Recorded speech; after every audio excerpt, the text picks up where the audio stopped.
Alhamdulillahirabbil alamin. Asyhadu an la ilaha illallah wa anna Muhammadan abduhu wa rasuluh alladzi la nabiyya ba'dah. Allahumma shalli wa sallim ala nabiyyina Muhammadin wa ala alihi wa ashabihi ajma'in. Kita masuk ke majelis 21, Pak. 161. Ya.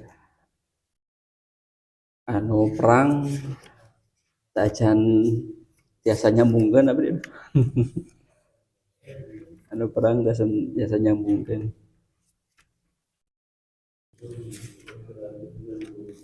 Ya, 161 tentang fi fadlil ashril akhir min Ramadan.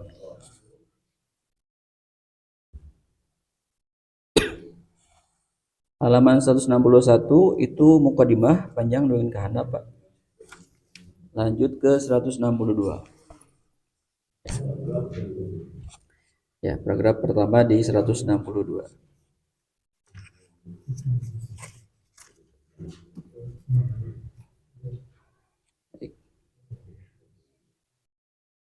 Syekh menyampaikan dengan pembukaan laqad nazala bikum ashru Ramadan al-akhirah. Sungguh telah turun maksudnya. Telah tiba kepada kalian 10 Ramadan di bagian akhir, terus 10 akhir di bulan Ramadan. Di dalamnya terdapat banyak kebaikan-kebaikan dan pahala-pahala yang banyak. Dan di dalamnya juga di 10 hari terakhir di bulan Ramadan juga ada keutamaan-keutamaan yang begitu orang kenal dan begitu orang memahami karakteristik yang disebutkan. Paragraf kedua, 162. Di antara karakteristik keistimewaan daripada 10 terakhir di bulan Ramadan. Ayo, Pak.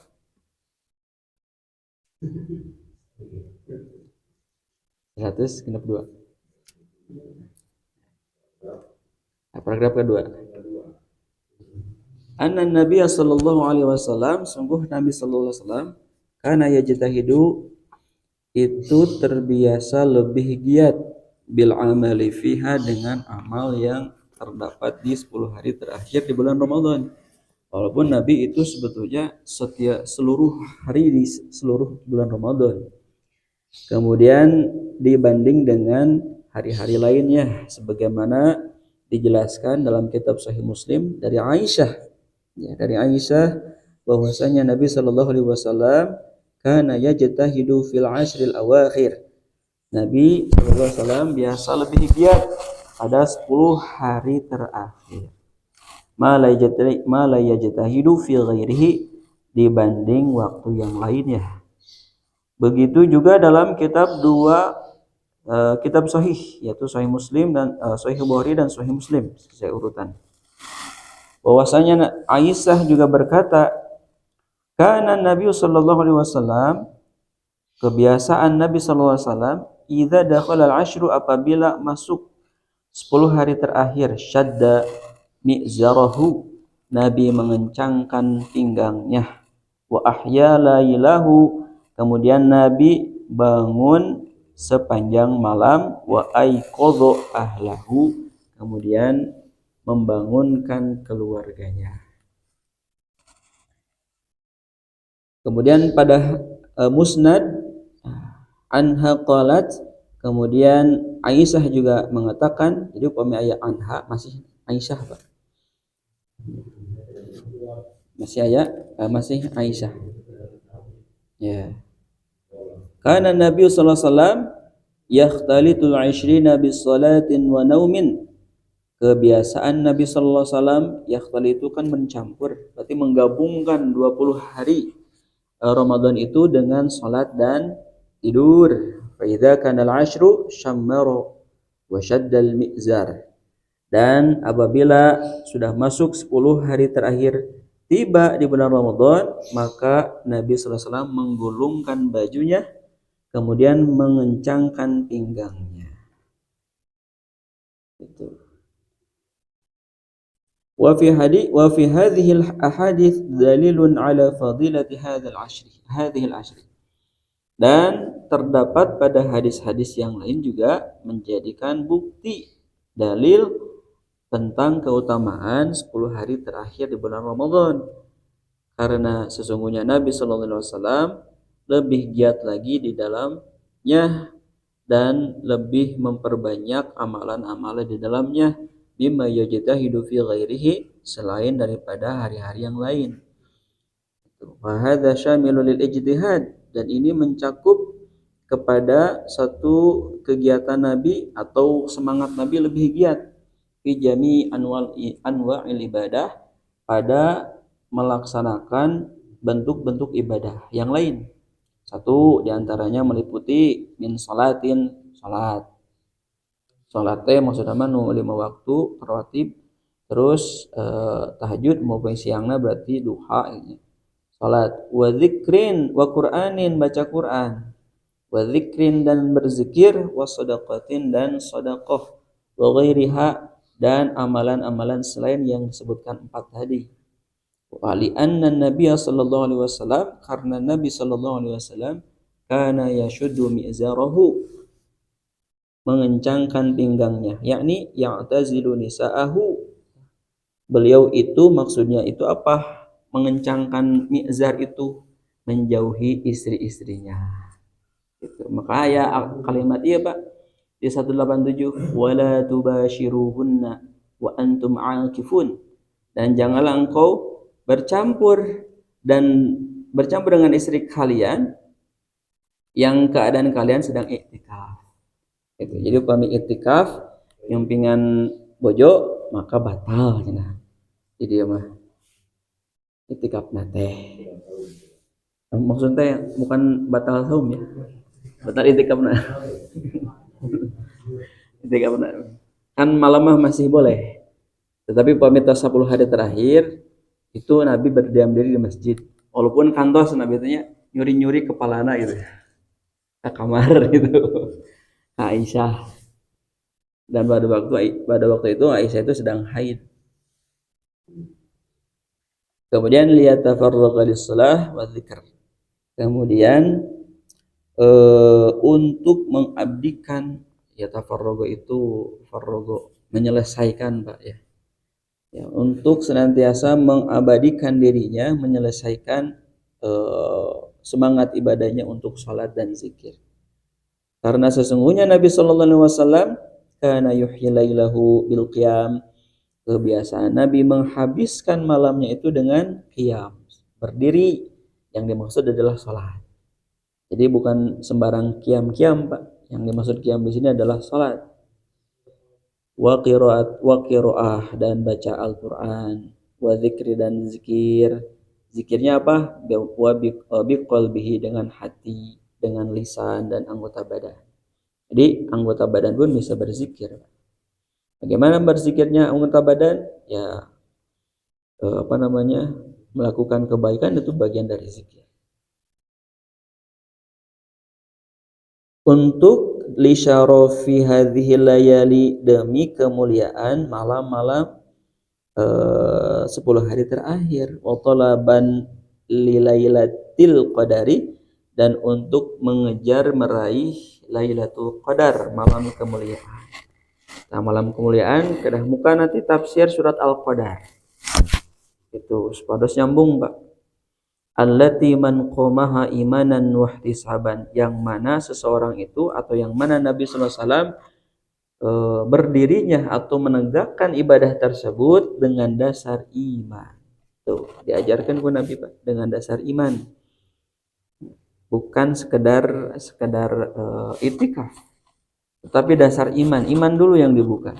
Wahtisaban tuh Pak, mengharapkan pahala Allah Subhanahu wa taala. Ihtisab teh perhitungan Pak. Ya. Ihtisab itu dari hisab, perhitungan.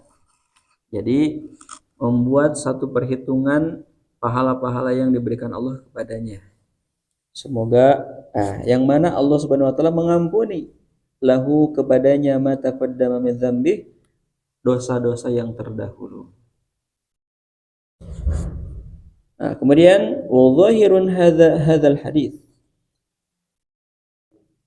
yang maknanya tampak pada hadis ini katanya annahu sallallahu alaihi wasallam, bahwasanya Nabi sallallahu alaihi wasallam yuhyil laila, menghidupkan malam, kullahu, setiap malamnya, fi ibadati rabbih, untuk beribadah kepada Rabbnya, minadzikri, meliputi berzikir, wal qiraati, dan membaca Al-Qur'an, was salati, dan salat, wal isti'dadi, dan mempersiapkan lidzalika, perkara yang setelah masuk pada malam itu, masuk ke fajar, wasuhur, makan sahur.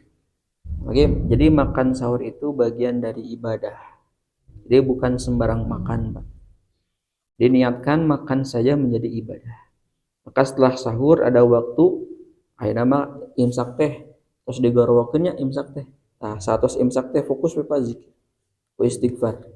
Wabil asharihum yastaghfirun tuh.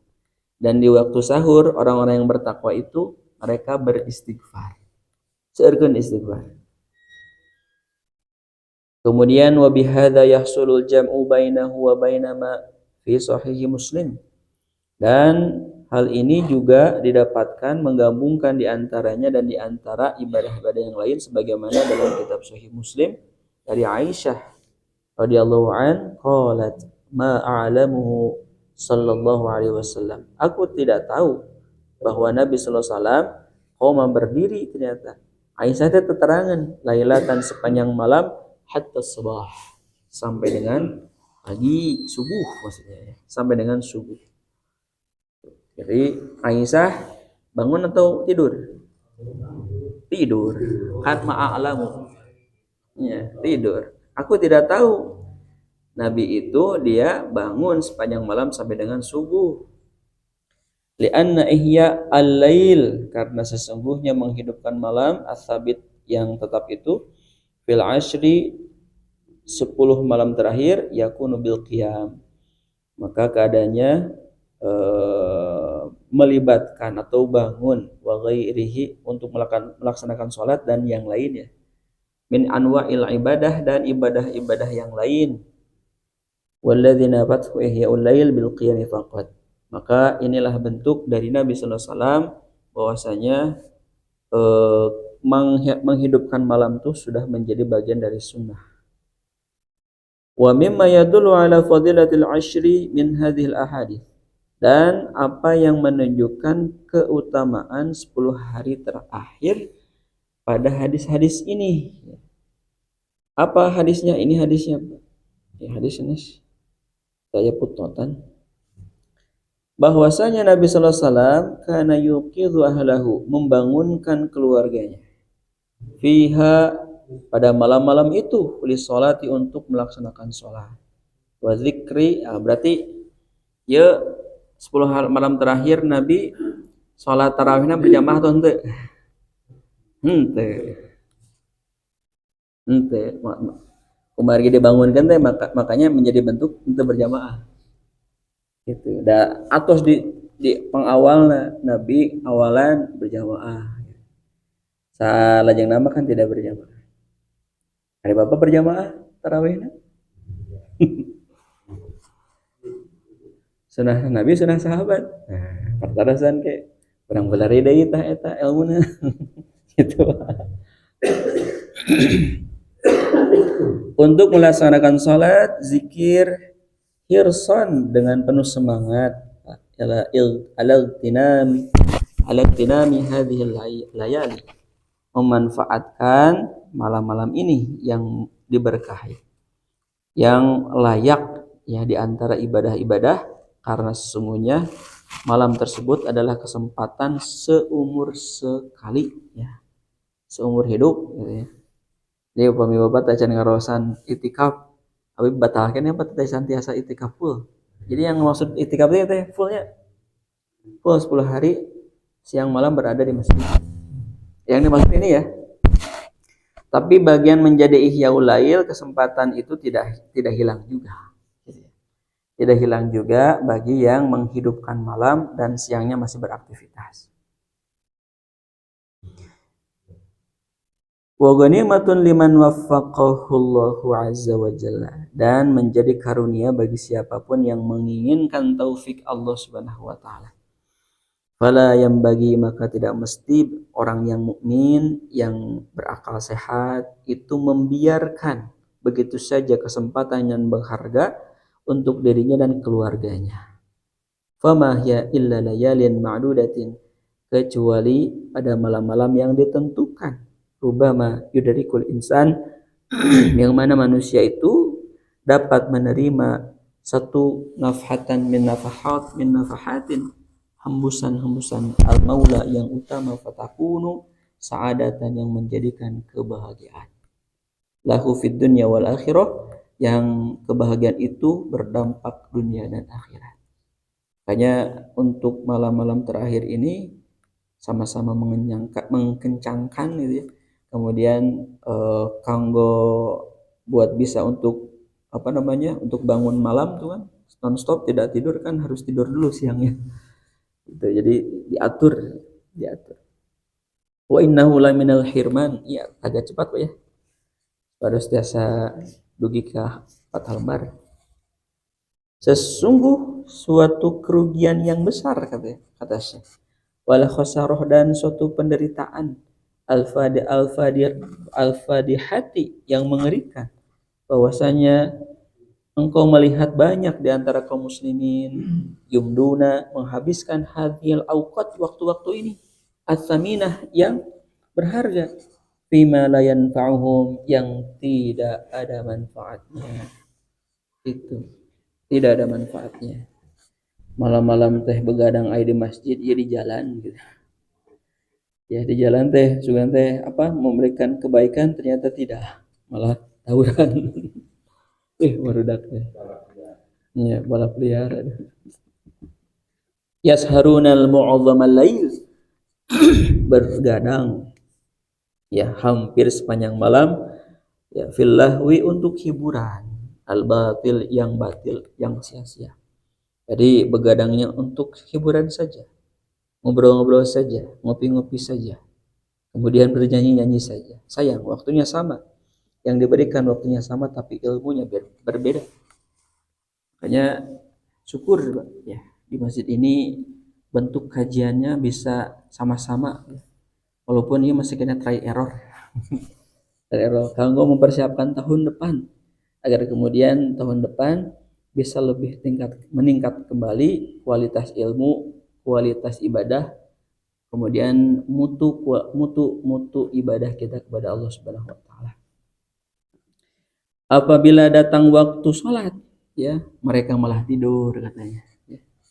Wafawatu, dan mereka banyak melewatkan ala anfusihim, diri mereka, khairan, atas kebaikan, ya kathiran, yang banyak, la'allahum la yudrikunahu ba'da amihim hadza abadan, yang tidak akan pernah mereka mendapatkan setelah tahun ini. Jadi banyak ya, ternyata lingkungan Pak. Lingkungan itu bisa menciptakan ibadah yang lebih giat. Hanya ciptakan lingkungan itu yang baik. Nah, lingkungan yang baik itu tidak bisa diawali kecuali dengan diri kita masing-masing. Hanya berkumpulan kebaikan yang disepakati itu akan lebih nyaman. Kebaikan yang disepakati itu akan lebih ikhlas, tulus, ya, daripada kebaikan-kebaikan yang tanpa dibangun oleh komitmen secara kelompok atau secara bersama. Jadi kalau kebaikan dibangun hanya sendiri-sendiri saja, akan timbul semangatnya fluktuatif. Berbeda dengan semangat yang dibangun dengan kebersamaan. Makanya hal-hal yang menjadi prinsip mah ibadah nawe Pak. Dan perkawis tentang perbedaan mah belum masuk pada Bapak seorang kategori atau level imam mazhab itu. Mitos kadinya mah enggak teh gitu. Jadi perbedaan-perbedaan selama kita tidak mendalami perbedaan itu, kita tidak berada di sana. Wa hadza min tala'ubi syaitan. Oh, ternyata ini Pak ya. Inilah yang menjadikan manipulasi setan. Kemarin setan teh naon tafsirna teh? Setan itu wahidun minasyayatin. Setan itu nama di antara setan-setan. Wasumya dzalika dinamakan setan itu untuk apa? Libu'dihi anil haqqi wa tamarudihi. Yang mana tujuan setan itu untuk menjauhkan kebenaran. Setelah jauh dari kebenaran, kemudian menolak. Gitu. Menolak. Eta Pak setan. Jadi setan itu pada dasarnya bukan dari eksternal Pak, tapi ada dalam diri kita. Maka diri kita itu yang paling penting bagaimana sikap dan menyikapi. Kalau sikap kita salah, maka menyikapinya salah. Khawatir ada satu keputusan dalam ibadah yang sikap kita salah, mungkin jadi salah. Makanya setan itu ngerusak nanti dua. Tina urusan dunia dan sekarang tina urusan agama. Urusan dunia ku setan teh diuji ku syahwat, nafsu, ya, keinginan tanpa batas. Keinginan yang berlebih-lebihan, keinginan yang membuat mubazir, ya, dalam Quran surat Al-Kahfi, innal mubadzirina kanu ikhwana syayatin. Al-Isra. Ya. Eta Pak, ya, kemungkinan hal-hal mubazir teh itu Pak, tidak mensyukuri karunia Allah Subhanahu wa taala, bertolak belakang. Satu sisi apapun yang menjadi kenikmatan kecil kita disyukuri, tapi satu sisi jika ada satu makanan, pakaian yang mubazir tidak dimakan, tidak dipakai, itu masuk pada ranah begitu. Itu teh diuji nanti sedikit-sedikit. Itu keinginan nafsu. Dan yang kedua, setan teh uji kepada manusia itu tentang agama. Agama yang diganggu oleh setan itu adalah ketika Bapak masuk pada ranah agama, ibadah, maka timbullah satu keraguan bahwa ibadah ini menjadi abu-abu, ya. Sedangkan ibadah ilmu itu mengacu pada satu ketetapan. Jadi Bapak terus we ibadah, terus we meladan ilmu, atau Bapak sudah mendapatkan keteguhan, nah itu ilmu. Tapi kalau terus belajar, kemudian mendapatkan keraguan-raguan, khawatir itu menjadi subuhat, ketidakjelasan. Di masyarakat sudah tidak jelas lagi mana halal mana haram. Di tengah masyarakat tidak jelas lagi mana wajib mana sunnah, mana haram mana makruh. Nah makanya hadis tina arba'in Pak, al halalu bayyinun wal haramu bayyinun wa bainahuma mutasyabihat. Maka sebagai karakter seorang muslim, pahami Pak halal haram. Dasar sama upami jalurkan agama Pak, rawasan Pak. Rawas Pak, jalur agama rawas. Jauh daripada menggeluti satu ilmu-ilmu, ya, yang bukan dasar, yang tidak menggabungkan keagamaan. Pada dasarnya mah ilmu itu bercokol pada satu ilmu keagamaan. Tetapi manusia gitu ya, itu menggeluti keilmuan tetapi tidak menggabungkan dengan ilmu agama, makanya agak jauh. Kemudian wa makrihi bihim, terperdaya oleh setan, wasoddihi iyahum, dan penyimpangan bagi mereka an sabilillah, dari jalan Allah, dan godaan setan bagi mereka. Firman Allah dalam Quran surat Al-Hijr 42, yuk Pak diaus pada jantan pahala. Ta'awuz langsung ke ayat. A'udzu billahi minasy syaithanir rajim. Inna ibadi laysa laka 'alaihim sultanun illa man ittaba'aka minal ghawin. Allah nyaurkeun ka urang, sesungguhnya hambaku laisa laka, yang engkau tidak mempunyai, alaihim atasnya, sultan, kekuasaan. Manusia pada dasarnya bukan pada dasarnya, memang hakikatnya tidak punya kekuasaan. Makanya manusia, kita sebagai orang tua, seolah-olah kita sewenang-wenang kepada anak, ya. Seolah-olah kita punya kuasa, seolah-olah kita yang memberikan makan. Orang kalian nah ageng mohon dari pasian tuang. Di bahasa kota kuasa aku abdi mohon aku abdi teh. Was ya. Bahasa-bahasa itu adalah bahasa-bahasa kekuasaan itu. Bahasa-bahasa sultan. Maka balikan lagi. Alhamdulillah kersaning Allah Subhanahu wa taala maparin rezeki ka urang. Illa man ittaba'aka minal ghawin, kecuali terhadap mereka-mereka yang mengikuti orang-orang yang sesat. Gitu. Kada ya Pak orang-orang sesat. Makanya bagaimana dengan orang gitu? Maka la non hadis teh tidak ada kemaksiatan kepada orang, tidak ada tidak ada ketaatan bagi orang yang melakukan kemaksiatan. Entah hadisnya. Nah, itu hadisnya itu ya. Wal aqilu la yattakhidhu syaitan. Dan orang yang bijak, orang yang berakal, orang yang punya visi misi yang baik, la yattakhidhu syaitan, tidak menjadikan setan walian pelindung. Ya. Tidak menjadi wali. Jadi wali-wali itu sebetulnya maksudnya adalah pelindung. Wali songo pelindung. Pelindung orang-orang, 9 orang. Pelindung di situ adalah pelindung dari urusan-urusan dunia kepada ranah-ranah kebaikan yaitu agama. Jadi ku agama mah bareres. Itu. Min dunillah, selain daripada Allah Subhanahu wa taala. Ya, selain daripada di sini berarti diartikan pengetahuan. Ma'a ilmihi pengetahuan.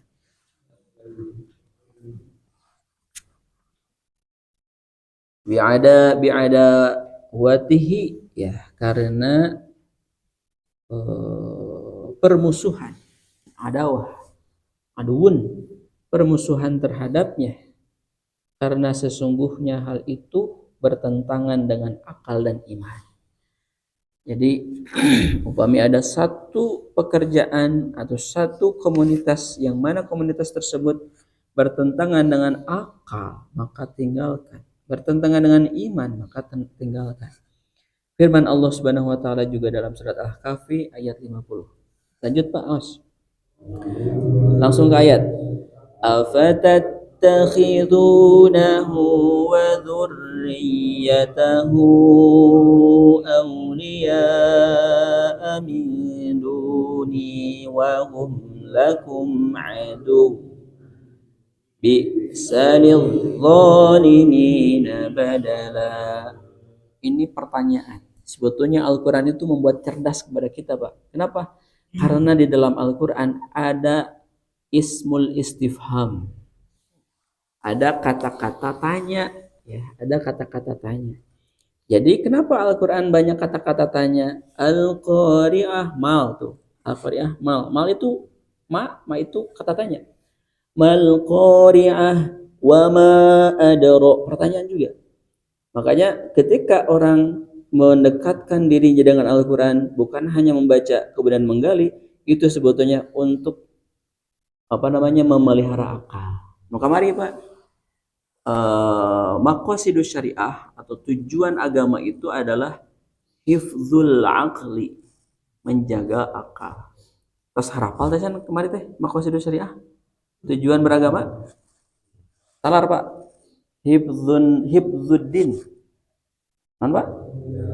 Memelihara agama. Jadi tujuan agama itu memelihara agama.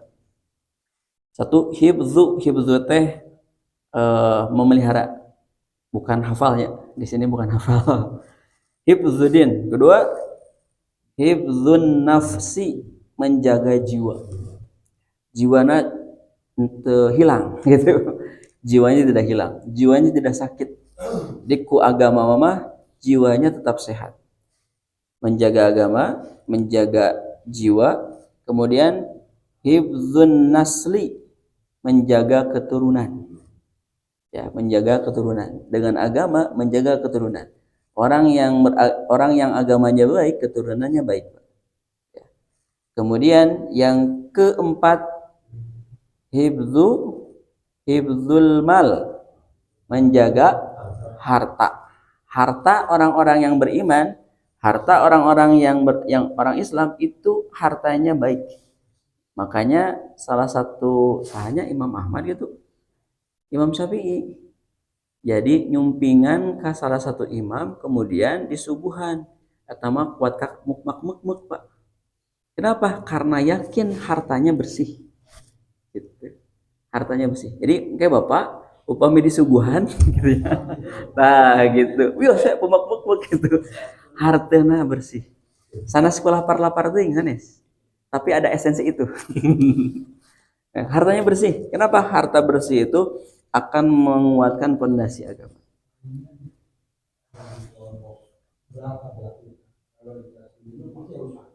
Ya. Nah, duka motivasinya memang menghargai. Tapi orang mah ngiringan karena itu tah karena pendapat Syekh itu imam. Nah, gitu. So, tepatnya ulang Pak Haji menjaga agama, dua jiwa, tiga keturunan, empat harta. Jadi ya menjaga akal. Artinya jika beragama tidak yang menyalahi fungsi yang lima ini, berarti ada yang salah nanti. Ada yang salah. Makanya tidak mungkin ya rukun Islam zakat dirubah-rubah gitu. Tidak mungkin. Berarti apa? Upami salah satu rukun Islam zakat diturunkan dah hukumnya menjadi sunnah. Maka pondasi ini akan runtuh, Pak. Gitu. Akan runtuh. Ya, jadi nggak kuat. Kenapa? Karena Al-Quran situ kan ada perintah membayar zakat. Jadi di agamanya juga kan agama sumbernya Al-Quran. Berarti Al-Qurannya sudah tidak iya sudah merubah berarti. Ya, sedangkan merubah hukum di dalam Al-Quran atau merubah hukum Al-Quran kan tidak boleh pengingkaran. Ya, maksud kepada kafir nanti. Jadi kafir itu adalah orang yang mengingkari pada dasarnya ya. Disebut kafir karena jiwanya mengingkari. Nah, begitu. Nah, maka wahai Al-Qur'an mah ayat kalimat tanya, "Afatattakhidunahu?" Apakah kamu menjadikannya ya, wa dzurriyyatahu dan keluarganya, keluarga kamu ya, aulia sebagai sekutu min duni selain daripadaku, wahum yang mereka itu ya, wahum yang mereka itu lakum bagi kalian aduun. Kita nyaris kenalnya setan gitu. Huna teh. Tetapi aya aduun berarti setan. Wahum lakum, wahum mereka itu lakum bagi kalian aduun adalah musuh. Jadi musuh Bapak teh saha? Setan. Setan, Pak, ya. Musuh Bapak teh setan. Bentuk setanna? Bentuk setanna aya teh di bumi. Oh ya. Allah sih. Pagi gini juga HP untuk setan jika melalaikan. Gitu. Anak bentuk setan, ingat Pak, anak rewel, anak nangis, anak tidak mau sholat, itu bentuk Allah sedang menutup rizki. Ya. Kenapa menutup rizki? Hiji upami barangkali rewel, nangis ke orang kayak jadi emutan. Terus jadian emutan kan orang jadi emosi. Emosinya terluapkan di bumi, terus keluar damal. Terus di damal teh orang berhadapan dengan orang. Terus kumpul, terus rapat, terus marah-marah. Gitu kan. Itu kan jadi itu hati-hati ya, perkara kecil itu bisa mengakibatkan tertahannya rezeki. Makanya upami sholat di rumah sudah seragam. Sholat itu pada dasarnya di dalam tafsir Al-Ilmam di ba'di ayatil ahkam. Iya, tafsir Syekh Al-Utsaimin. Ya, tafsir Syekh Al-Utsaimin itu bagian dari magnet rizki sholatnya. Kenapa? Dina doa sholat ayah rizki. Ya Pak. Wah, teman. Ayah rizkinya. Ya. Itu ayah rizki. Masya Allah tuh Pak. Lengkap. Makanya pahami Pak, pahami doa-doa sholat. Khawatir Bapak teh lisan saja tidak ada di sini, tidak ada di sini. Itu. Jadi upami sholat hanya di dia saja, maka aturan waktunya bisa 2 menit. Gitu. Bisa 2 menit. Tetapi kalau sholat di sini dinaikkan, dihubungkan, kan sholatnya hubungan, dihubungkan ke akal, dihubungkan ke hati, maka akan menjadi kenikmatan. Itu. Itulah bentuk bagaimana sholat itu bisa menjadi hubungan kita kepada Allah melalui bacaan. Bagaimana cara kita memahami Allah Subhanahu wa taala? Tah konsep ihsan kamari, Pak. Ihsan teh naon? Oh. Oh, apa kalimatnya teh gila deui.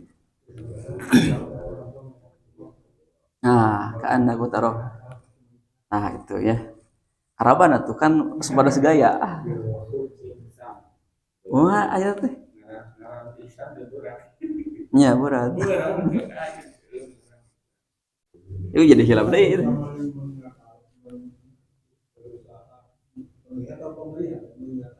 Melihat. Beribadahlah. Nah, gitu. Eta ihsan. Dihafalkan banyak. Salit-salit hafalkan Arabna. Itu. Sebados statementnya kuat gitu. Bi salil zalimina badala, sungguh sangat buruk lil zalimin bagi orang yang berbuat zalim itu balasan. Sungguh berat balasan bagi orang-orang yang zalim. Itu bisi orang teh aya bentuk zalim. Tetapi ayat tadi teraskan surat Fatir tentang setan ayat 6. Teraskan, Pak. Inna syaitana lakum aduwwun fattakhiduhu aduwwa innama yad'u hizbahu liyakunu min ashabis sa'ir. Inna syaitan. Jadi upami ayat kalimat inna kuat, Pak. Ya. Statement nate kuat teh. Allah nyaurkeun ka urang kalimat ieu teh nguatkeun statement jika sesungguhnya setan lakum bagi kalian aduun adalah musuh. Fattakhiduhu aduwa, maka jangan jadikan ieu tayalahannya. Fattakhiduhu aduwa, dia menjadikannya aduan musuh. Innama yad'u hizbahu, hanyalah dia yad'u yang mengajak hizbahu golongannya liyakunu untuk menjadi min ashabis sa'ir, penghuni neraka. Tuh setan mengajakkan ke neraka, Pak. Itu. Jadi upami aya orang mengajak kebaikan eta teh satu bentuk gambaran liyakunu min ashabis sa'ir. Min ashabis sa'ir. Di antara karakteristik paragraf 2 164, salah satu di antara karakteristik utama di 10 hari terakhir bahwasanya Nabi sallallahu alaihi wasallam ya'takifu fiha. Nabi berdiam diri, beriktikaf selama 10 hari tersebut. Wal i'tikaf itu adalah luzumul masjid. Tinggal di masjid liyatafarrughi li ta'atillahi azza wa jalla, untuk mengabdikan diri kepada ketaatan kepada Allah Subhanahu wa taala. Dan ini telah terdapat di antara sunnah-sunnah yang telah ditetapkan pada kitab Allah dan sunnah Rasulullah sallallahu alaihi wasallam. Qala Allah azza wa jalla, firman Allah Subhanahu wa taala bagi yang beriktikaf, ayat 187. Teruskan, Pak. ولا تباشروهن وأنتم عاكفون في المساجد. Janganlah kalian tubashir. Basyaro itu kulit, Pak. Ya. Basyaro yubashiru, jadi saling menempel kulit, asal aja nama. Gitu. Jadi Al-Qur'an mah kalimatnya itu majaz, Pak. Janganlah engkau saling menempelkan kulit, artinya mencampuri istri-istri kalian, wa antum, dan keadaan kalian akifuna sedang iktikaf fil masajid, di masjid-masjid. Untung jamaknya Pak Mi Teu jamak mufrad cigana masjid saha gitu. Tapi bahwa paminta jamak fil masjid ya bisa jadi itikafna teh Masjidil Haram gitu. Gitu. Ya. Masjid, jadi masjid-masjid. Intinya apa? Masjid itu adalah tempat sujud gitu. Tempat sujud. Makanya yang dijadikan tempat sujud itu boleh iktikaf di situ. Tetapi ada juga yang dimaksud masjid di sini adalah masjid jami, yang masjid yang digunakan Jumatan. Gitu. Tetapi nanti kita dibuka Pak itu kena dibuka. Iya masjidnya kumaha ya? Masjidnya kumaha? Nah, intina sesuai dengan pendekatan kebahasaan tempat sujud. Tempat sujud. Ya, itu tempat sujud. Wa qad i'takafan nabiyyu dan sungguh Nabi sallallahu alaihi wasallam telah i'tikaf dan para sahabat bersamanya dan setelah Nabi sallallahu alaihi wasallam. Dari Abi Sa'id Al-Khudri bahwasanya Nabi sallallahu alaihi wasallam beriktikaf al-ashrul awal tuh 10 pertama ternyata Ramadannya. Tsumma takafal asyra al-ausat. Kemudian Nabi beriktikaf 10 kedua pertengahan. Tsumma qala inni a'takiful ashrul awal altamisu hadhihi lailah. Sesungguhnya aku beriktikaf 10 hari pertama untuk menantikan malam-malam Lailatul Qadar. Tsumma takiful asyra al-ausat. Kemudian kami lanjutkan iktikafnya di 10 hari pertengahan. Tsumma utitu fakilali. Kemudian aku diberitahu, berarti saya Sa'id berarti ya. Diberitahu kemudian aku diberitahu ya kepadaku innaha fil ashril awakhir. Sesungguhnya 10 hari terakhir faman ahabba tuh ya. Nabi mah henteu nyaurkeun di warang iktikaf di pertamanya. Nabi mah nyaurkeun age ka Sa'id Al-Khudri nyaurkeun iktikaf teh akhir. Akhir nyaurkeun. Faman ahabba minkum ayatakifal falyatakif. Barang siapa yang menyukai, yang ingin, yang berencana itu ya, di antara kalian untuk melaksanakan iktikaf di 10 hari terakhir, laksanakan. Tuh, Nabi mah salat tahajud ge jadi wajib. Eta teh yang naon yang bentuk kasih sayang kepada umatna. Dugikeun ka iktikaf ge Nabi mah melaksanakan di awal. Gitu. Itu jantan naonnya itu. Ya, ngabelaan itu ya. Nabi teh terus ngabelaan urang gitu. Melaan Nabi teh ka mana-mana itu iktikaf teh. Teh ka mana-mana maksudnya. Jadi melaan ka urang, Nabi mah iktikafna ti awal. Hari urang berhari. Aduh, astagfirullah. Seri istighfar banyak dah. Nya dah, pamit terang ieu maca hadis teh terang urang itu. Tanya anak Nabi. Kemudian di dalam hadis Bukhari Muslim dari Aisyah radhiyallahu anha beliau berkata kana nabi kebiasaan nabi terbiasa ya'takiful asyral awakhir beriktikaf di 10 hari terakhir min Ramadan dari bulan Ramadan hatta tawaffahu sampai dengan meninggal. Azza wa jalla. Tsumma taqifa azwajahu kemudian dilanjutkan iktikafnya tsumma takafa kemudian beriktikaf azwajuhu para istri Nabi min ba'di setelah Nabi wafat. Tuh gitu dilanjutkan Pak. Nah, ieu teh waris yang benar itu adalah kebaikan. Di kebaikan yang waris pada hakikat waris itu adalah kebaikan orang tua dilanjutkan kepada anak. Gitu. Firman Allah